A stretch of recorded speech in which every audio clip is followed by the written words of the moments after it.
Hello and welcome to today's recording about the reading log and the writing portfolio. Today we're going to be touching on the reading program guidelines, the reading log itself, writing, and the writing portfolio. So let's start with reading program guidelines. You will find these on Brightspace.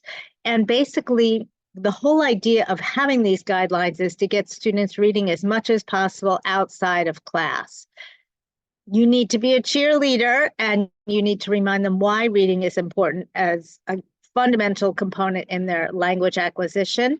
Also, we need you to explain the competition.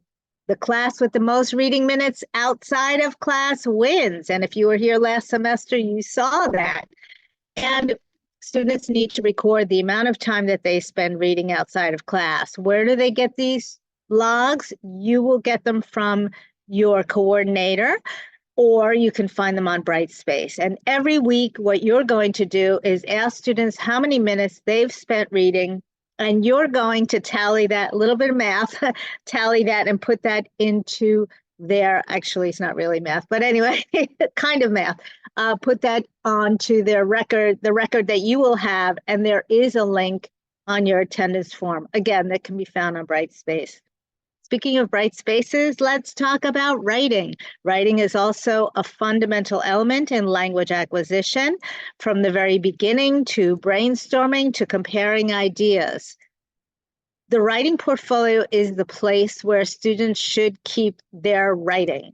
They should be doing multiple drafts. When they submit writing to you, you should be making comments. You don't have to correct every error. We've talked about this before, but it is important that students see feedback from you, react to it, and do drafts accordingly.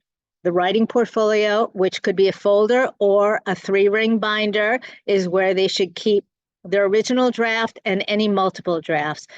And also, we want to get students to start to review their own work and try to recognize their own errors, proofread before they hand something in. Where do you get ideas for assigning writing? Well, there are many places, the curriculum, your textbook, but also we've listed some great springboards. These are also on Brightspace. So you have, and you should talk to your colleagues. Well, we hope this has been helpful for you and that you have another wonderful semester with your students. Take care.